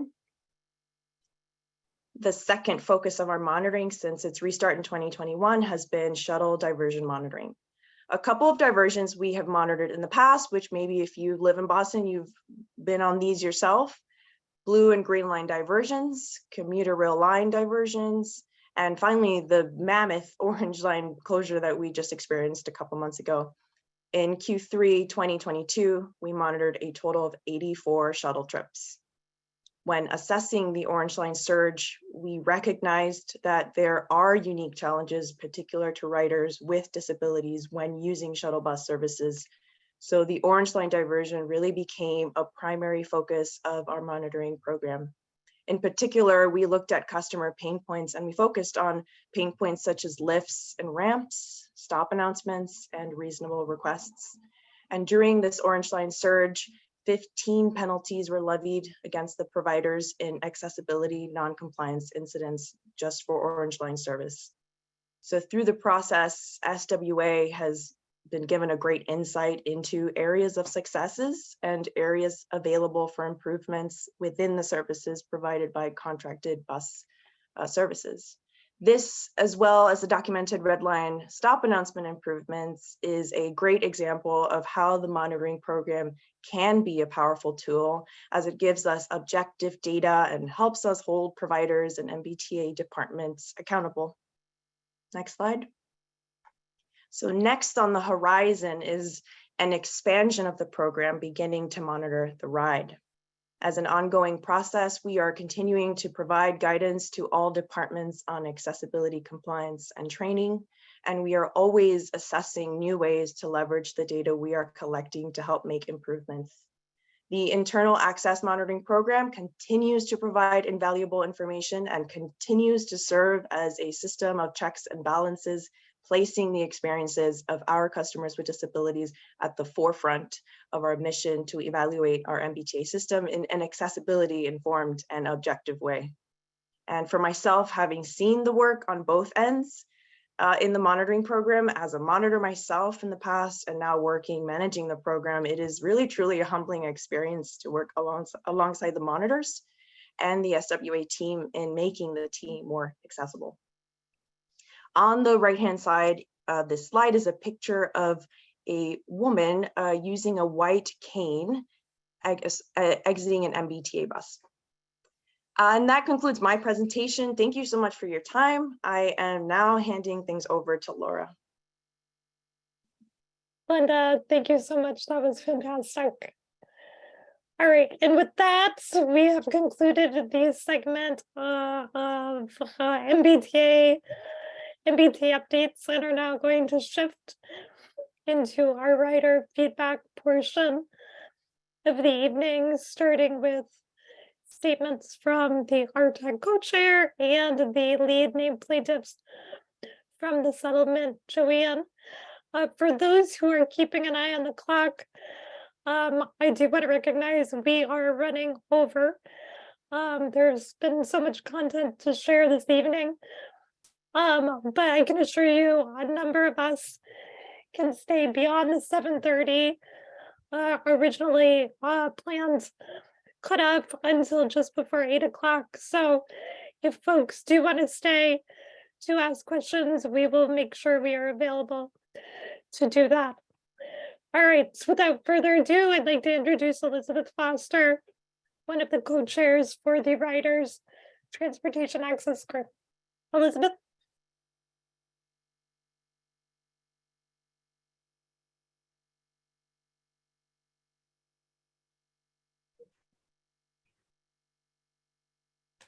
Hi, good evening. I'm trying to, do I need to be pinned? Ah, there we are. Thank you. Good evening, and thank you all for inviting me. I am going to just talk a little bit about the Riders Transportation Access Group. My name is Elizabeth Foster, and I am one of the co-chairs of RTAG's executive board.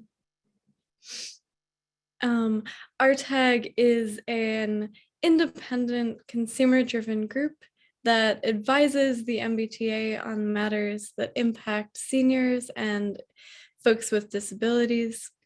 And we advocate for a public transportation system that is accessible and equitable for all riders.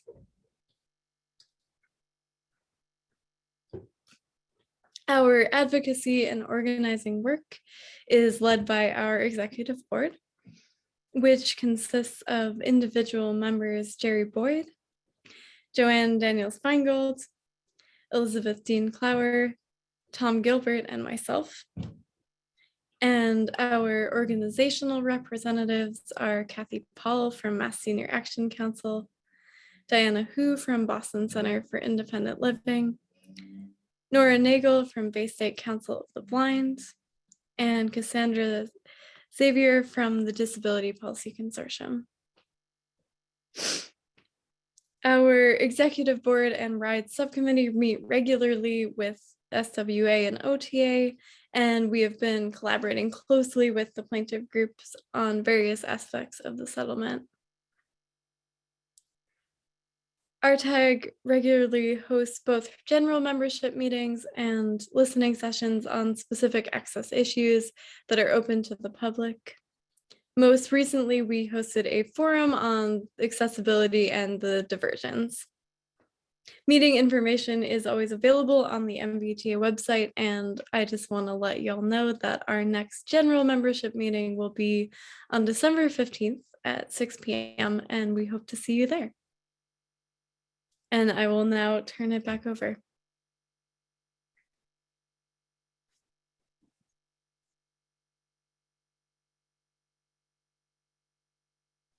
All right, Elizabeth, thank you so much. And yes, we hope to see many of you at next week's meeting. All right. And now I have the pleasure of introducing Joanne Daniels-Finegold, who we've mentioned before is the lead and named plaintiff in the settlement that has brought us here this evening. On the screen, there's a couple of great graphics, great images of folks protesting inaccessibility at the T on the left-hand side of the screen. And on the right-hand side of the screen, a photo that captures Joanne and a number of other individuals celebrating the signing of the settlement in 2006. Without any further ado, Joanne, I am passing it to you.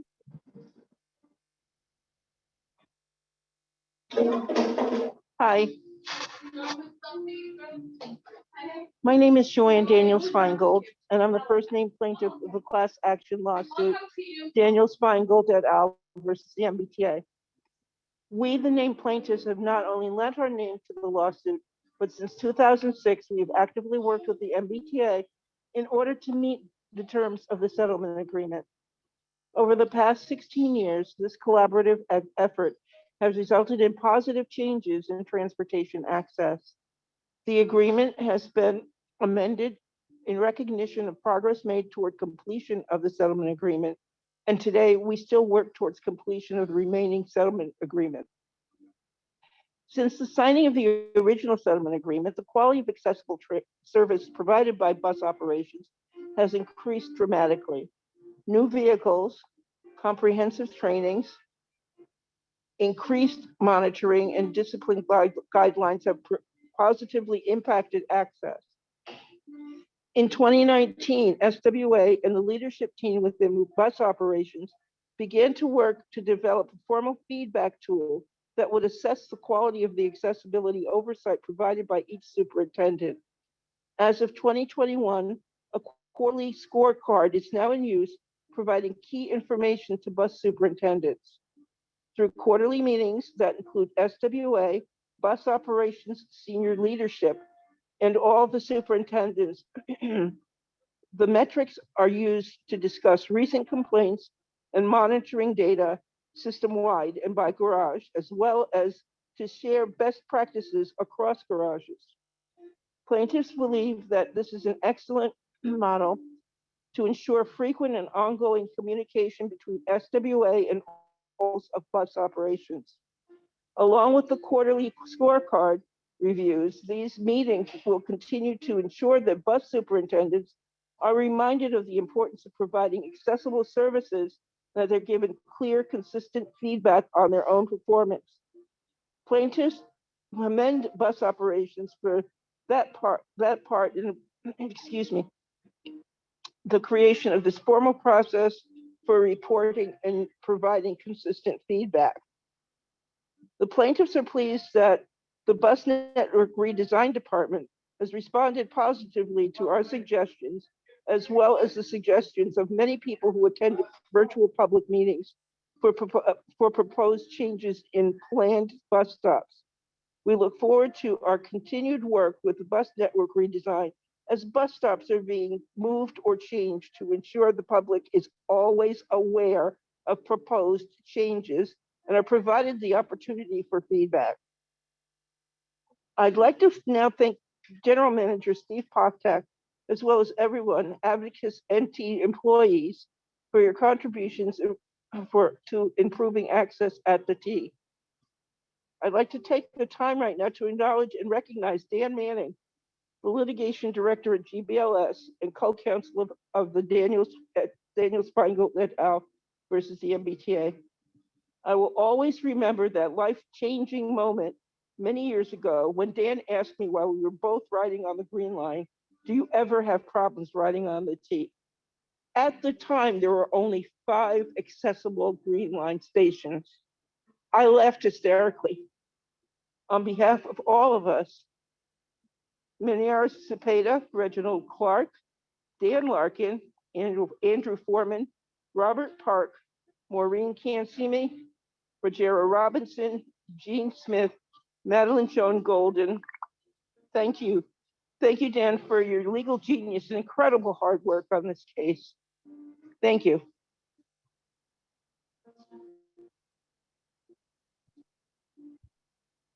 And Tara, I believe you would like to say a few words.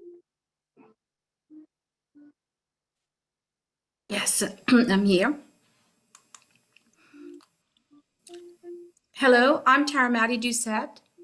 I'm a senior attorney at GBLS and a project director of the Children's Disability Project. I'm also co-counsel in the Daniels-Finegold case. Many of you may not know this, but Dan and I have worked on the T case for over 21 years.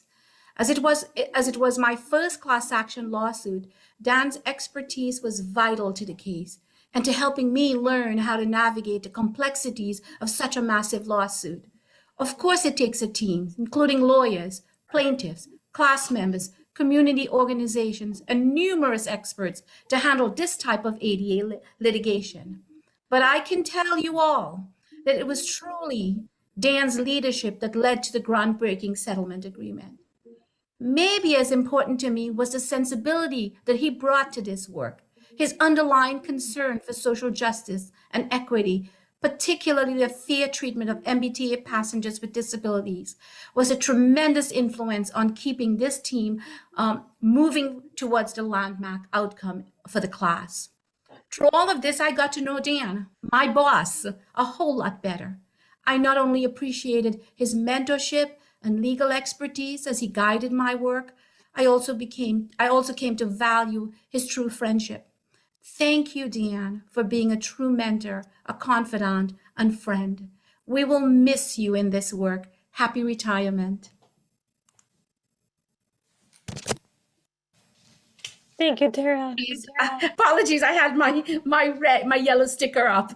And I know Chris Hart also wanted to get in here and share his thoughts. Chris? Dan, it's hard to believe that it's been 20 years since we started on this story, and three things strike me as your best qualities. One, you're willing to dive in and learn minutia and trust experts such as myself to explain subjects. Two, you seem a flappable, calm, and patient demeanor no matter what was going on. And three, your inherent commitment to justice and freedom, which meant that even in the height of the case, you made the time to go to Central Europe and Eastern Europe and to Africa, working on legal aid and legal education. That's to the benefit of untold global citizens. So thank you for all that you have done around Boston, and no doubt will continue to do in your so-called retirement. Thanks, Chris. And to round out the gratitude, Bill Henning from Boston Center for Independent Living. Bill? Thanks, Laura. I want to echo what everyone said about Dan. Just a superstar in every way. Chris, Laura, Tara, Joanne, you nailed it. You stole all my lines too on my good friend Dan Manning. So I'll just share two quick insights that show the wide scope of this kind of legal expert and friend to everybody. Dan's, and I see him blushing there or something, but you deserve it, Dan. There aren't too many attorneys who are going to get out on a picket line in a snowstorm as we did in March, I think it was 1985, 86, trying to push the T to resolve the lawsuit. You're out there in your business suit, it was snowing, and you had the placard out there. And you're also the guy who dug into pages, hundreds of pages of elevator performance reports to get it right so we could have equal access. You were the right man at the right time for all of us. Thank you. And I also want to thank, in a quick comment, Steve Poftak. Everything Laura said was true. He really worked hard on the settlement. Sure, it's been a rough time at the T, but I know Steve, we know Steve. He was 100% behind equal access, compliance with the ADA. And, Pat King said we're not supposed to talk about the ride, and that's true. But under Steve and Jeff Gunn, well, for the first time ever, the ride was viewed as part of the MBTA system, and that's no small thing. Previously, for 5 decades, the ride was an outlier to face budget cuts whenever money got tight. Finally, it's part of the system, much as the quest for ADA compliance and equity is. Thanks, Steve, and thanks, Dan. Good luck to both of you. And I actually believe Dan is with us. Dan, if you would like to take the microphone, you are certainly welcome to do so now before we move on to Q&A. I'm muted. Yep, you're good. Oh, can I talk now? Hello? You're good. Yep, we can hear you. Oh my goodness. Well, I'm overwhelmed. Thank you so much, everybody. It's been an amazing 21 years. I can't even begin to express how great I feel about having been part of this whole effort. But it's been a collective effort all along. Yes, Tara and I were there right at the beginning, but so many people immediately joined us, all the plaintiffs, Bill, all of people at BCIL, and then we began to collaborate with people at the T, and it's been a wonderful collaboration. As Judge King said, I don't know of any other lawsuit that's had the kind of relationships that have been formed through this case and made such a lasting impact. I'm well aware of the challenges facing the T, and I know there are many, but the spirit of this case lives on. Bill Henning wrote a paragraph in the settlement that talks about the spirit of the case to make this the most accessible transportation system in the country. And that spirit lives on, and it's lived on through the people, the plaintiffs, through the lawyers, through the people at the T, through BCIL and everybody. So and I got to say, Chris, I remember well you taking me around the system and showing me things that I could have never seen on my own. I just didn't realize. It really made me aware of all the challenges people face in using the system. So it's been a wonderful opportunity for me. I'm confident that this will continue and it will make a difference for everybody. So thank you very much.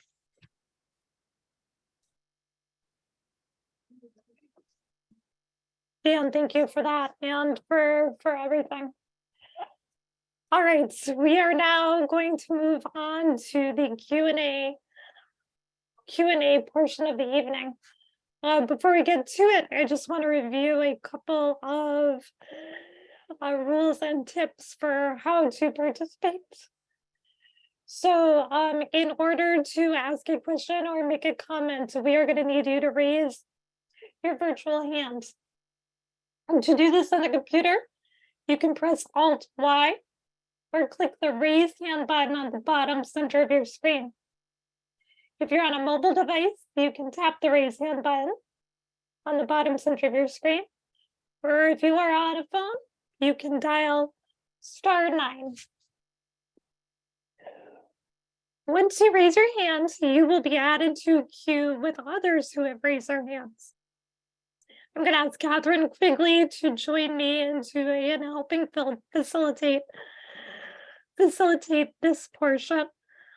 She is going to call on you in a first come, first served basis. When it's your turn to speak, we would ask that you state your name. She will state your name or the last 4 digits of your phone number and let you know that she's unmuting you to allow you to speak. If you're on a computer or a mobile device, a box is going to pop up in the center of the screen, letting you know that you've been given permission to unmute. Once you're unmuted, everybody in the meeting can hear you. Before asking your question, please state your name and if you're affiliated with an organization, your organization's name. Please direct your comment or your question to Judge King, and then he will refer the questions out to MBTA staff if appropriate. I would ask that you each ask one question at a time, and we will come back around to let you ask additional questions after we give at least everyone at least one chance. Just if you do have an additional question, make sure to raise your hand again. All right, with that, I am going to turn things over to Catherine and Judge King. I would also say again, keeping an eye on a clock. My team will remain here until 8 o'clock. If any of my colleagues from other departments need to drop off at 7:30, please feel free to do so, and we will follow up with you in the morning if there are any technical questions that we cannot respond to this evening. All right. With that, Catherine and Judge King. Brian Coppola.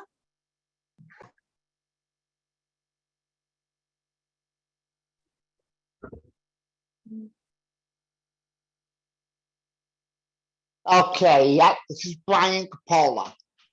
I want to know if anything known, any updates are known on the South Attleboro T station. I understand it's been closed, and it's been closed, I understand, for to build a new T station there and for accessibility work. And I'd like to know if and when that work is going to be completed, and if and when that station is going to open there. All right, Laura, do you have any information about that station, or is there someone else on the call that does? I don't happen to have any information on it. Judge, can you repeat the station name? My audio cut out there. It's Southborough. South Attleboro.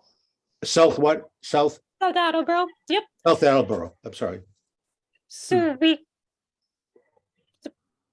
So I will tell you what I know, and then I'll let the general manager supplement what I share. So we been working with the capital delivery team for a number of months on a design for fully accessible and renovated station. That design is 100% complete. As you know, the station has been closed for quite a while now due to serious structural concerns. We have put in a funding request. The project team has put in a funding request for this upcoming capital funding cycle. That request will get evaluated against a number of other projects. But we continue to recognize that this is an important station for many. But it ultimately comes down to the funding at this point. And we can keep everyone here updated on the upcoming CIP process. Steve, is there anything you wanted to add there? Yeah, no, wait a minute.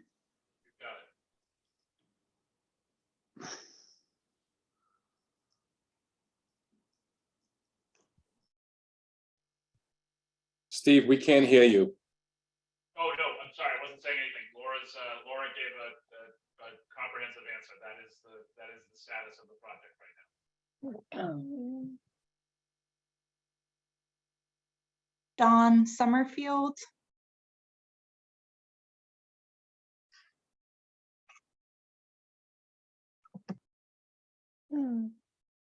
Judge.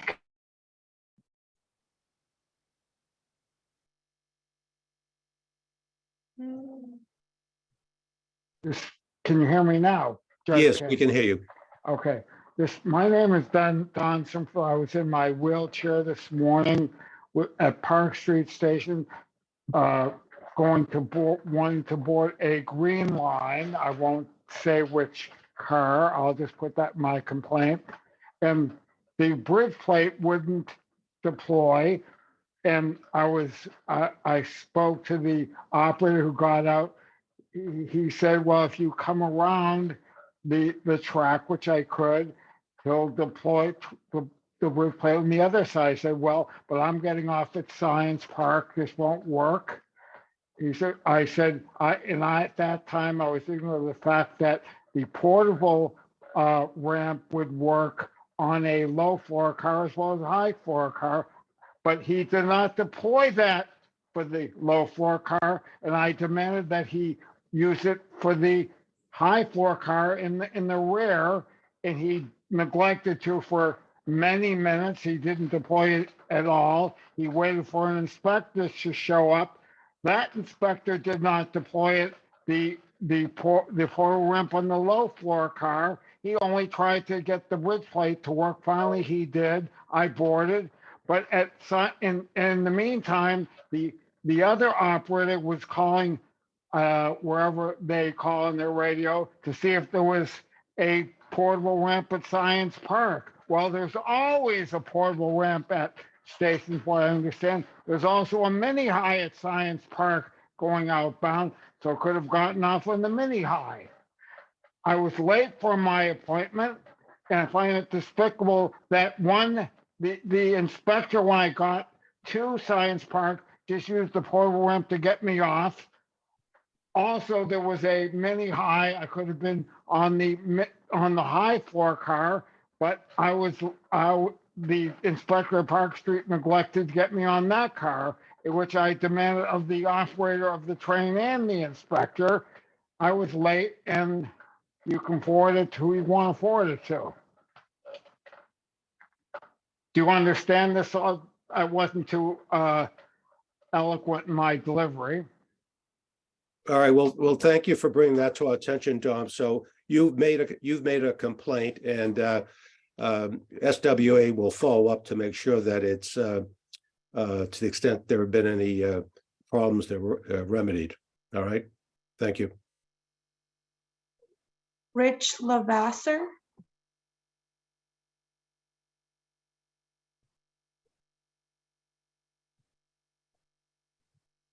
Thank you, Your Honor. My question is with respect to Park Street Station. This happened to me in August of 2021. Transferring from the Green Line at Park Street, I wanted to go to Orange Line outbound, and you can't go to Orange Line outbound from Park Street, and there is no signage that says that. It says it's handicap accessible, but once you take that long mile walk down there, I had to go all the way into Forest Street inbound and then transfer back to go outbound. And at the time, the general manager said to be a sign put in that noted that it would be outbound only. Inbound only access. I'm just wondering the status of that. No, this was in August of 2021, a year ago plus? Yeah, yes, sir. Yeah, have you been by there since then to see if any signage has been put up? No, I have not. All right, well, we can thank you for. Judge, I actually can take this one, Rich. We can confirm that signage was installed.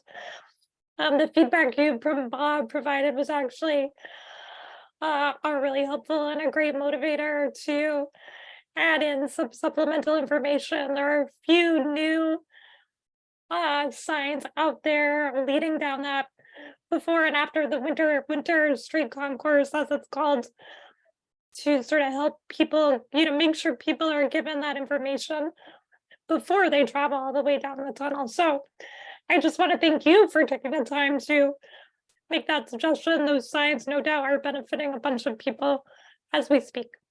Well, thank you very much, and happy holidays to all of you. Thank you. Thank you.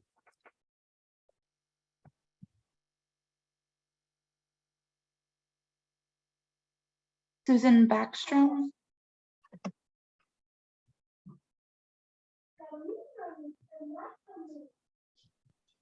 Hi, I've got a comment and question about getting the T-Pass and the ride set up.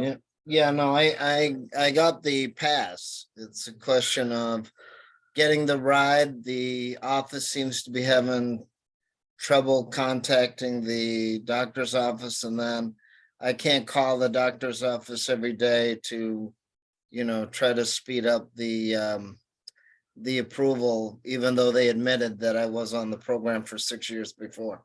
So can't you grandfather in someone with an obvious cerebral palsy disability, and without a lot of extra leverage using doctors and stuff? It's just my question.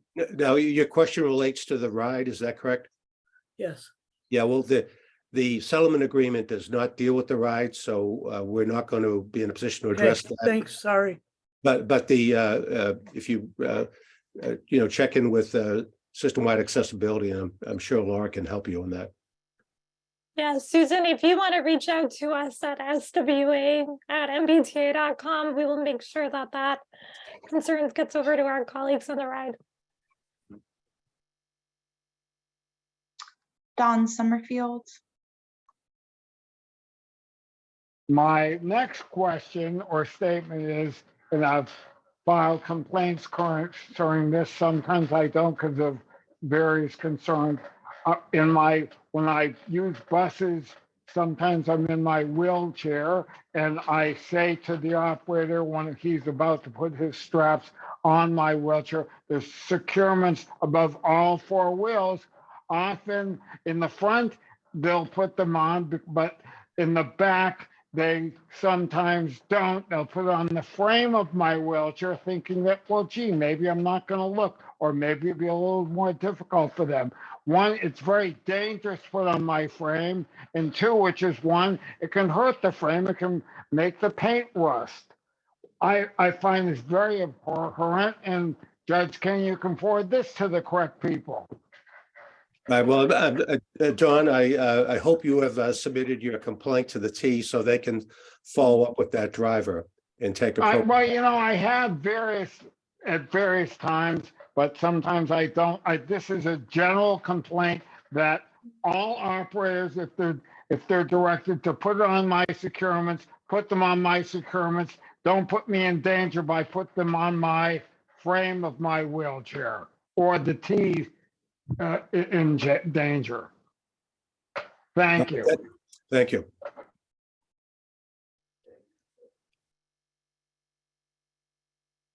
Lucia Dolan.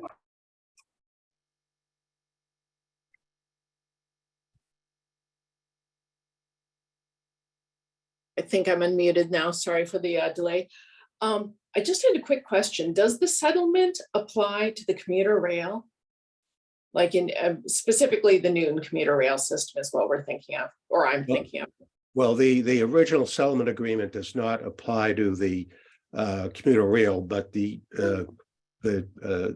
MBTA has made a commitment to make the entire system accessible. So we are now including the commuter rail, and the monitoring program also includes the commuter rail.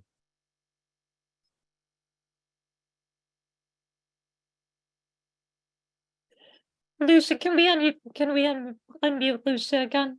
Lucia, I'm wondering, did you have a question about the station projects? Exactly. So you're saying the agreement now does include the commuter rail projects? Yes. Okay, thank you.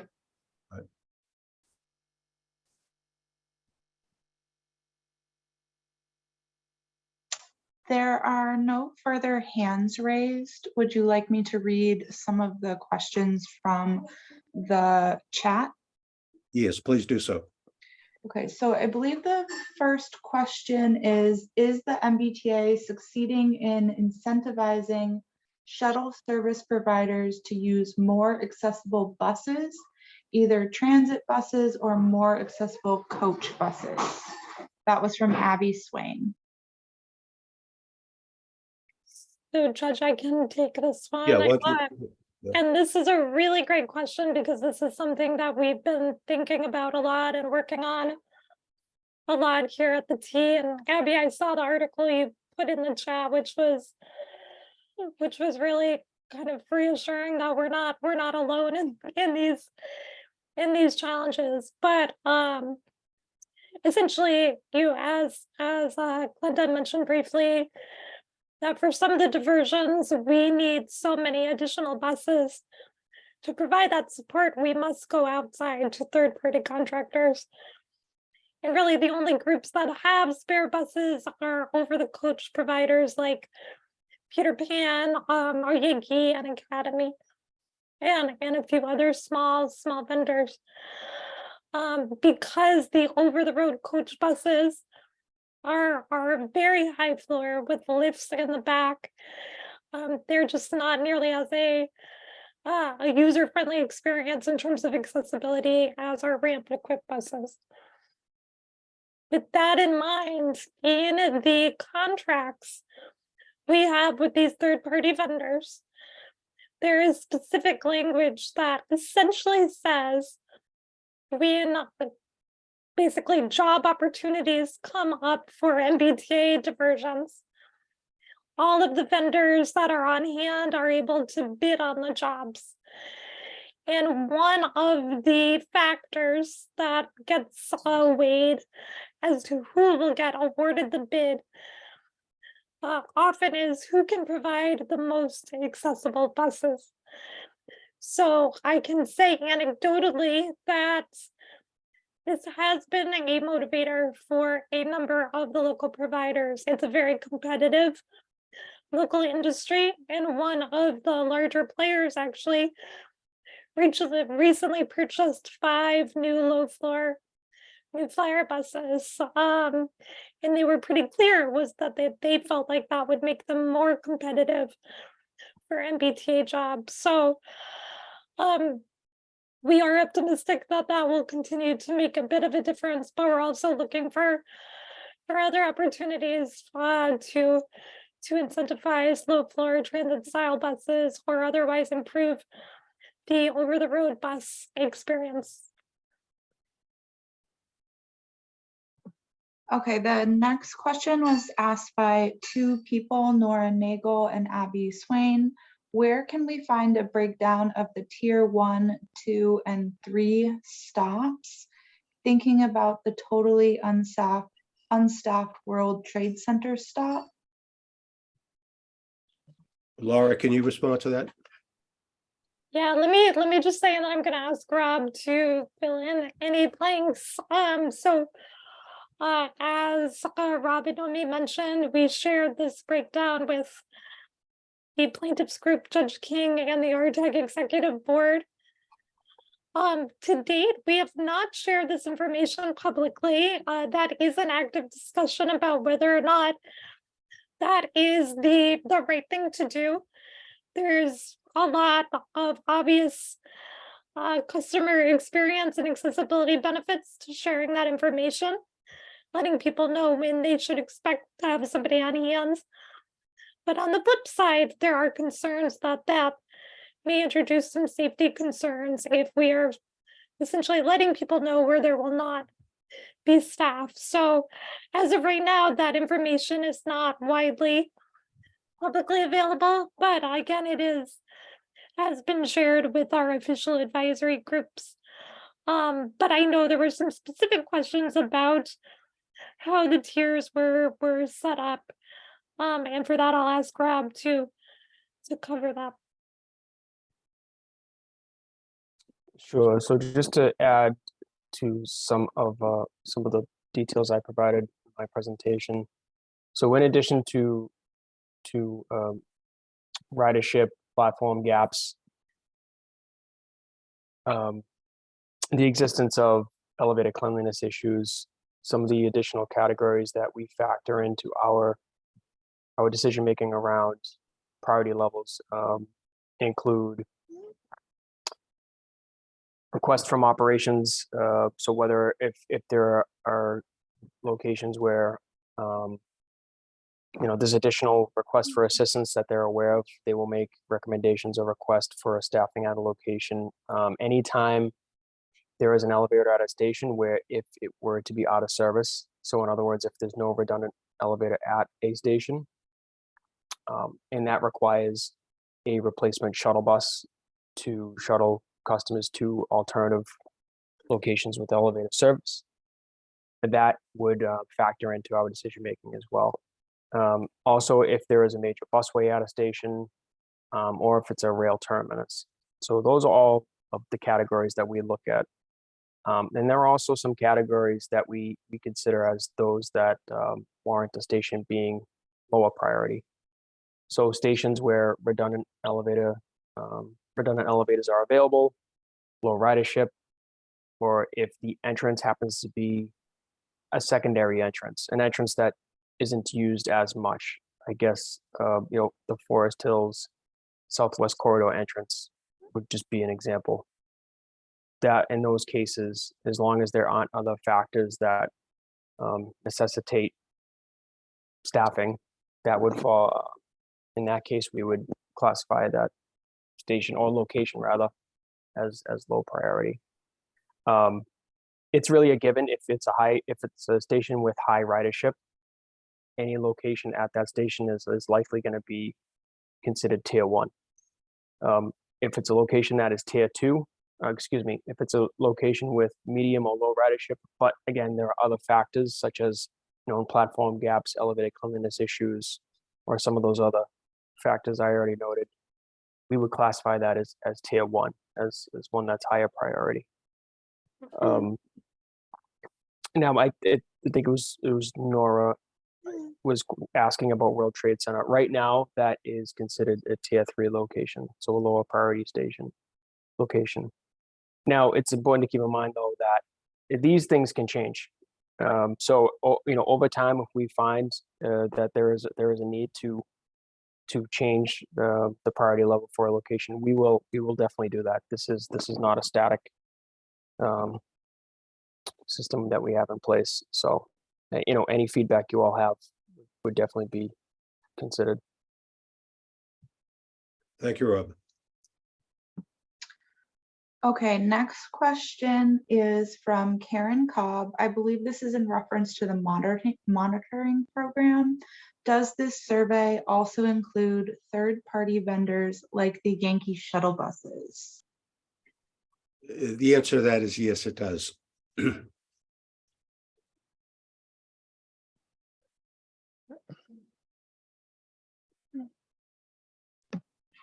Okay, Ralph Walton asked fare collection versus helpfulness. I believe this is related to tiers. I'm not sure what the question is though.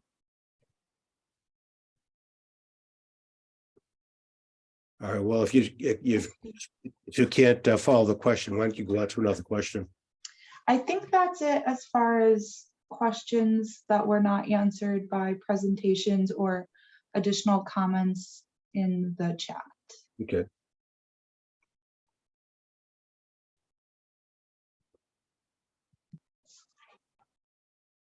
All right, well, if it's 7:15, if there are no further questions, we can